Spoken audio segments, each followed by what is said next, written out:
So I think the first thing that could be done is a supervisory body could be established to oversee the monitoring of the phosphate mining that will hopefully take place in Namibia.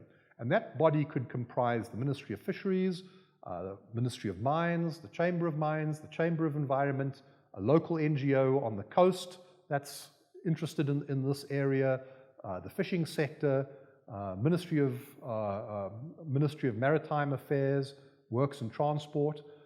So a combination of government, private sector, and NGO could sit on that body in the same way as we established for the uranium strategic environmental assessment some years back.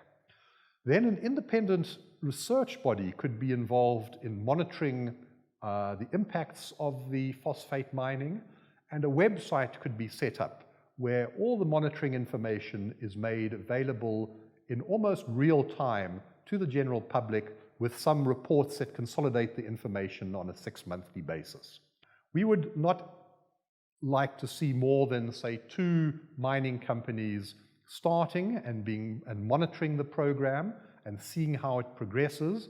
And then as we get more information from the monitoring, as we get more confidence in the whole system, as we see the impacts and how they are managed and how significant they are or aren't, and we expect them to be really insignificant, but let's monitor them and see, then we can start seeing if there's scope for more marine phosphate mining, dredging, or not.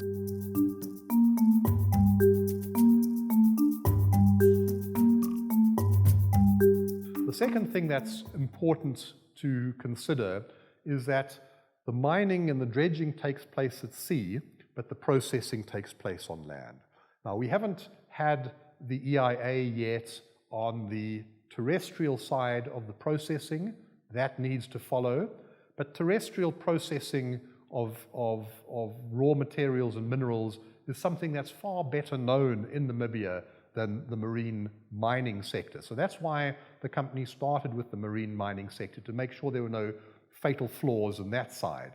The next step is to look at the onshore processing and management side of things, and it's very important that these 2 EIAs speak to each other seamlessly. There must be no cracks in the middle. So the harvesting, the marine mining components, the transport, the processing, all of that needs to be thoroughly and seamlessly brought together, and the EIA that's done on the terrestrial side needs to make sure that that seamless component is put in place.